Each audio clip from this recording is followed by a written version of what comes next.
जय हिंद साथियों। इस वीडियो में हम भारत का भूगोल और राजस्थान के भूगोल के सिलेबस में क्या दिया हुआ है और उनसे कौन कौन से टॉपिक्स बनते हैं, जहां से प्रश्न पूछे जाते हैं, उनके बारे में बात करेंगे। साथ ही जो परीक्षा की दृष्टि से भूगोल के जो हाई रेटेड टॉपिक्स हैं उनके बारे में भी बात करेंगे। राजस्थान पटवारी सिलेबस में भारत के भूगोल में सिर्फ एक लाइन दी हुई है, भारत की भौगोलिक विशेषताएं। तो भारत की भौगोलिक विशेषताओं के अंतर्गत कौन कौन से टॉपिक्स आते हैं, तो इसमें मुख्यतः 6 टॉपिक्स आते हैं। कौन कौन से?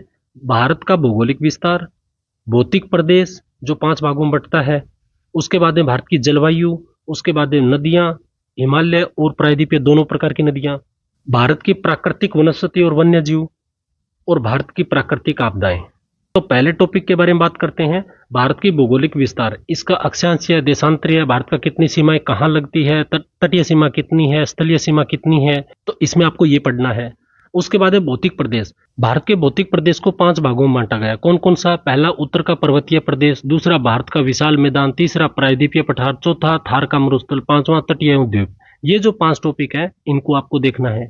उसके बाद में आपको देखना है नदियां। नदियां में आपको कौन कौन सी देखनी है? जो हिमालय से निकलने वाली नदियां हैं और जो प्रायद्वीपीय पठार से निकलने वाली नदियां हैं, इन दोनों प्रकार की जो नदियां हैं उनको देख लो। मुख्य मुख्य जैसे गंगा हो गई, ब्रह्मपुत्र, सतलुज, व्यास, ये हिमालय की हो गई, और प्रायद्वीपीय में आप कृष्णा, गोदावरी, आप वो देख सकते हैं।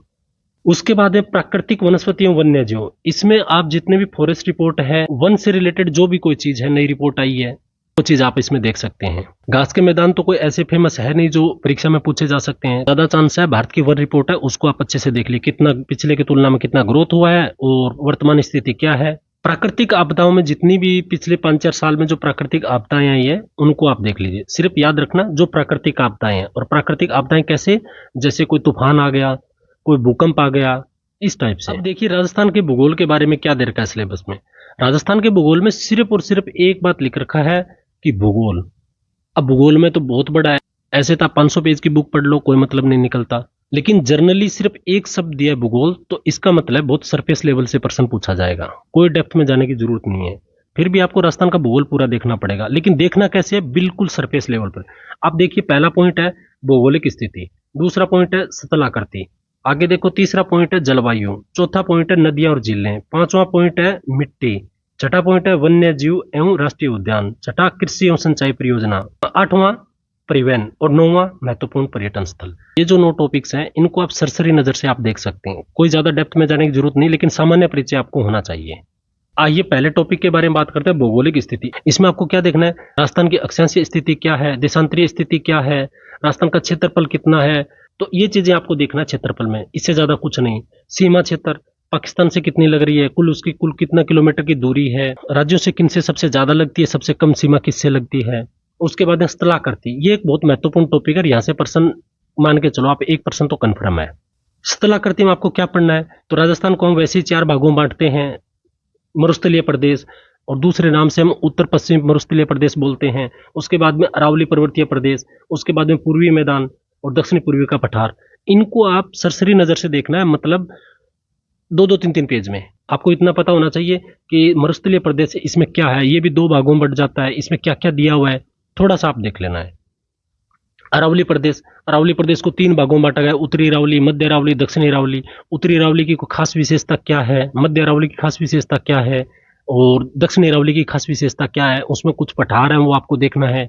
उसके बाद में पूर्वी मैदान, पूर्वी मैदान किस लिए प्रसिद्ध है, इसकी भौगोलिक संरचना कैसी है, तो ये कुछ देखना है। दक्षिणी पूर्वी पठार, वही बात देखनी कि इसकी संरचना कैसी है, इसमें विशेष पहाड़ी या पठार है तो वो आपको देख लेना है। उसके बाद आपको देखना है जलवायु। जलवायु राजस्थान की कैसी है, राजस्थान में मानसून की क्या स्थिति है और इसको प्रभावित करने वाले कारक कौन से, अरावली की क्या भूमिका है, थोड़ा बहुत देख लेना। मानसून उत्पत्ति के लिए जैसे राजस्थान का जो थार का मरुस्थल है, जैसे जैसे गर्मी में ये हवा गर्म होगी, ऊपर उठेगी या कम दबाव का क्षेत्र बनेगा, जिसके कारण क्या होगा कि मानसून को खींचेगा। भारत की मानसून आने में कितना बड़ा योगदान देता है, तो थोड़ा सा लॉजिकल भी कोई प्रश्न आएगा तो भी आप बना दोगे, कोई बहुत बड़ी बात नहीं है। उसके बाद में प्रमुख प्रमुख नदियां और प्रमुख प्रमुख झीलें, 8-10 झीलें कर लो, और नदियां जितनी दे रखी है थोड़ी थोड़ी जरूर देख लो। उद्गम स्थल कहाँ है, 4 सबसे लंबी नदी कौन सी है, और कोई खास नदी की कोई खास बात हो, कोई त्रिवेणी संगम हो, इस टाइप के हो तो आप जरूर देखिए।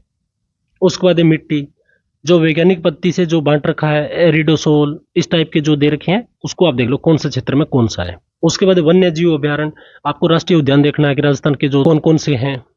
वन्य जीव में कोई प्रसिद्ध, जैसे चिंकारा है, ये कहाँ के लिए प्रसिद्ध है, किस उद्यान के लिए प्रसिद्ध है, तो ये छोटी छोटी बातें देखनी है।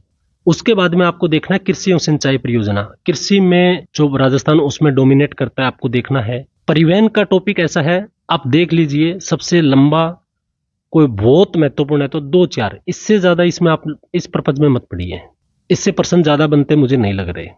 महत्वपूर्ण पर्यटन स्थल, ये आरपीएससी का भी फेवरेट टॉपिक है और अधीनस्थ बोर्ड का भी फेवरेट टॉपिक है, तो एक पर्सन इससे बन सकता है, तो आप ये देख लीजिए। तो ये सिलेबस था राजस्थान का भूगोल और भारत के भूगोल दोनों का। अब देखो 2-3 काम की बात। भारत के भूगोल में सिर्फ एक लाइन ये दी हुई है कि भारत की भौगोलिक विशेषता बतानी है। इन्वायरमेंट वाला इसमें इन्वॉल्व नहीं कर रहा मैं। इसमें आप क्या क्या हो सकता है, ये 6 टॉपिक आपको बता दिया, इससे ज्यादा लंबा चौड़ा चलने की जरूरत फिर आएगा भी नहीं। और राजस्थान के भूगोल के लिए तो इसने सिर्फ एक शब्द दिया कि भूगोल, लेकिन भूगोल के लिए उसने कुछ भी नहीं बोला है। तो इसका एक सीधा सा मतलब निकलता है, आप एक सरफेस लेवल का बिल्कुल हल्का हल्के बात देख लो, इससे ज्यादा नहीं। हाँ, प्रश्न 3-4 जरूर आएंगे, तो प्रश्न आएंगे, 2 आ जाए, 4 आ जाए, 5 आ जाए, ये मैं एग्जैक्ट नहीं बता सकता, लेकिन 2-4 प्रश्न आपको 3-4 प्रश्न जरूर देखने को मिलेगा। तो इसकी बेस्ट वे क्या है, सबसे पहले तो आए हुए पीवाईक्यू कीजिए, उससे ये आइडिया लग जाएगा किन टॉपिक से पूछ रहा है ये। आपको एक सूचना और दे दूं, मिशन हम भी पटवारी के तहत अब हम राजस्थान के पीवाईक्यू भी शुरू कर रहे हैं। तो राजस्थान का ज्योग्राफी है वो सबसे पहले शुरुआत कर रहे हैं, तो आप वहां से पीवाईक्यू भी कर सकते हो। उसके बाद में भूगोल को आप ज्यादा से ज्यादा 30-35 पेज में तो आप कर लो भारत का भूगोल, और 20 से 25 पेज में राजस्थान का भूगोल। कुल मिला के मोटा मोटा अगर आप देखोगे तो 50-55 पेज हैं, आप कर लो। इससे प्रश्न कम से कम 10 से 15 क्वेश्चन तो कंफर्म है ही है।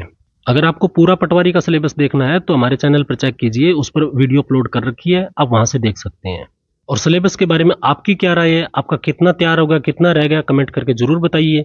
आपके बताने से ही पता चलेगा, हो सकता है आपसे कुछ छूट रहा हो या आप कुछ ज्यादा लंबा पढ़ रहे हो। मेरी कोशिश रहती है हर एक पटवारी एस्पिरेंट को रिप्लाई दूं, ताकि उसको कम से कम समय में अधिक से अधिक आउटपुट मिल पाए। मिलते हैं जल्दी एक बेहतरीन क्लास के साथ, तब तक के लिए जय हिंद, जय भारत।